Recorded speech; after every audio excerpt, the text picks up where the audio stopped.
Recently, I received some more vintage heirlooms from my mom, and I wanted to share those with you today.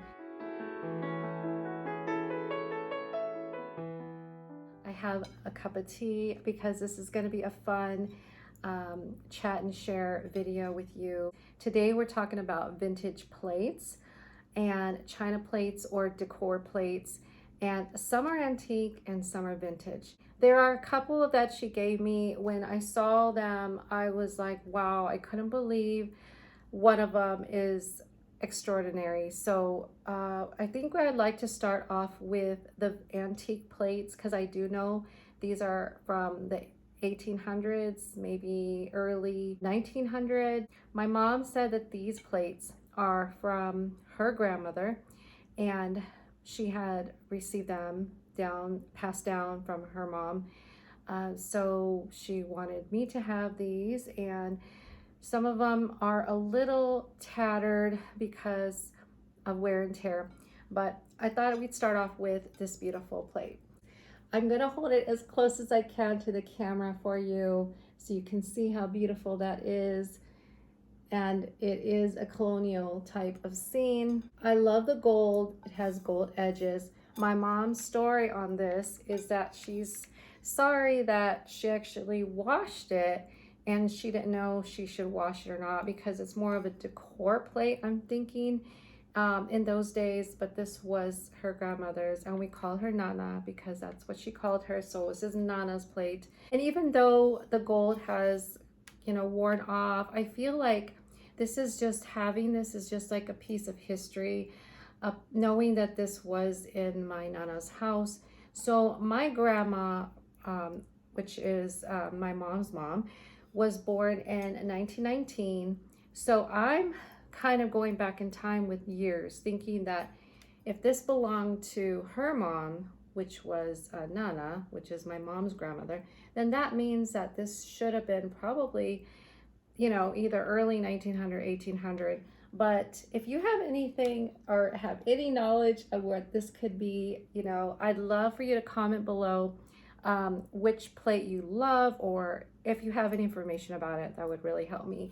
But all we have is a little stamp on the back, and it does say that it is 22 karat gold. It has another type of little mark that's very faint, like inked in there, and I'm not sure, I can barely read that.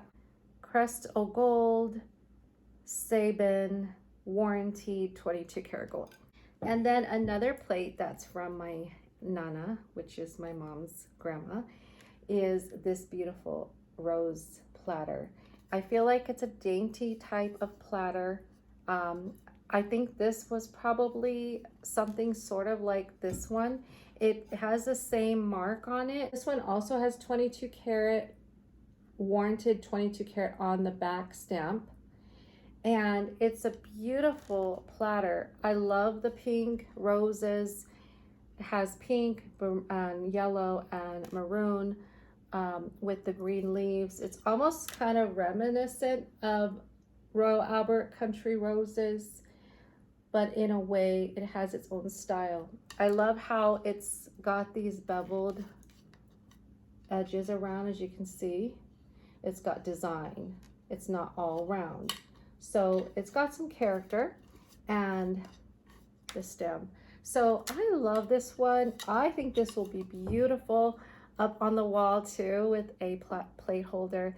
I love to do a design where I can put a bunch of different plates. I've been wanting to do that in my kitchen. So I'm assuming this plate also is like late 1800s or early 1900s. But I love it. I think it's gonna add to my vintage roses and pinks and all that decor. So I'm kind of disappointed because I don't want to like use it for tea. But I feel like decorating with these plates is kind of more or less what I'm gonna aim to do with them. And so today I wanted to show you my teacup too that I have in the midst of all my vintage plates. It's a beautiful little design, and this is from Staffordshire Bouquet. And this was in my grandmother's dishes that I was able to receive. And it's Johnson Brothers, made in England. So it's a beautiful design. I know that I have a friend that has a design like this, and she collected this. So this is kind of a well-known, popular design, and the teacup too. And I'm drinking some Earl Grey tea right now. The next plate that I wanted to share with you is the extraordinary plate, or the extraordinary plate, because this one is a big surprise to me. First of all, I love the picture. I love the art on here. The little mom bird feeding the little young. And I love birds. If you love birds, comment down below. If you love bird art, birds in general. But this particular plate is from her sister, which is my Aunt Marianne. And I'm very honored that I'm able to have this, because when I tell you what it's from, you're gonna be amazed. Okay, so first of all, I had never known about this pattern of dishes before. This is from Noritake, and it's part of the Country Diary of an Edwardian Lady, and it is by Edith Holden. And Edith Holden in 1908 published her journal, kind of like a garden nature type journal, that she would go out in her garden and document things, write things down, and then draw art pictures, like draw and sketch pictures of her garden, of her flowers, of nature like these. And this is actually one of the art sketches that she had in her book. As I was researching this and the history of these dishes, this pattern, because first of all, I had no idea that they even did that with that book. I've been wanting to get that book for a while. I search all over. It's not in print no more. So you got to get like a used book. But when I found the history on this, so Noritake is a brand of China dishes. And in the 1970s, I think it was 1970 or 71, it said that it decided to create this line referencing the book or journal. I couldn't believe that, because I knew about the book, but I didn't know that there was a beautiful dishes or china line that was made from that. And there are different styles on different plates, but this particular plate, this is like huge. So I feel like this is a little bit bigger than a dinner plate. I think that this is maybe a platter or a bigger type of plate. If these are the dinner plates, this was pretty big for those days, but I'm not sure. I'm still researching. However, even though it may have been something you can eat with, my aunt decided that it was just too beautiful, I think, and she decided that she wanted to hang it on the wall because she has this on here. It's beautiful. You can see the flowers. There's some pinks and there's some blues, some greens, and then the mama bird with her young little birds, little baby birds, and you see the beautiful green, like reeds, maybe grass coming from the ground. And I am just amazed by this. The more I look at this, the more I feel it's such a beautiful treasure. It's such a beautiful piece of art that this Edwardian lady, basically, she was an artist, definitely. Edith Holden. To think that you could just go in your garden and sketch and draw something so beautiful like this. She definitely was talented. So let me know in the comments down below if you know about the Country Diary of an Edwardian Lady, if you've heard of that, or even if you have anything knowledge of the dishes, because I think it would be fun to find out some more, and maybe some of you have some expert opinion on it. So this is what the stamp on the back of the plate looks like. And I'm going to read a little bit and try to read a little bit of it for you. I believe it's a passage from one of her pages in her book or the journal, because there's a couple of writings along. So this plate not only has the art, but it also has like the poem written around. It's a never-ending circle. So it keeps going. So you don't know where it starts and you don't know where it ends unless you know the poem. The more cock, Spring's unwearying wings among the blooming heather. Come, let us stray our gladsome way and view the charms of nature, the wrestling corn, the fruited thorn, and every happy creature. And then it does say Boris. So Boris might be the one who this is referencing to, who wrote that poem. And then around the plate, it says Jean Ingelow. But if I start from the dot, I feel like the dot may be the beginning. So let's just kind of read it along and see.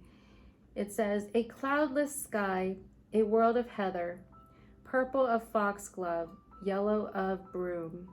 We two among it, waiting together, shaking out honey, treading perfume. Crowds of bees are giddy with clover. Crowds of grasshoppers skip at our feet. Crowds of larks at their matins hangover, thanking the Lord for a life so sweet. So I told you that this was a very extraordinary find or a gift. I absolutely love this. This is so beautiful, and I'm so glad that I got to share it with you today. The last two plates that I have are not necessarily, they're not necessarily antiques or type of very vintage, but they would be considered vintage because they do come from 1990s. This is the first one, and this is from the Franklin Mint heirloom recommendation, and it's part of the Royal Dalton line that they did. It's limited edition fine bone china, and it is called Settling In. And the artist is Llewellyn Shores Wright. So isn't that beautiful? I love the birdhouse, and I can see why it's called Settling In, because it has beautiful birds, like home sweet home, just moving in to their beautiful birdhouse. I love this. So this gives me inspiration for my own garden. When I see things like this or decor about the garden, in the garden, it gives me inspiration of how I can decorate my own garden. My favorite about this plate are the pink roses, because you know I love my pink, and especially pink roses. And I love that it's part of Royal Dalton because, you know, we love that. And of course my mom wrote my name on it because she wanted to remember that she was going to give it to me. So that's pretty special. The last one is this beautiful mini plate. If you can kind of see the dimensions, it's a tiny one. My mom knew I'd love it because it's a teacup, but it also got the blues.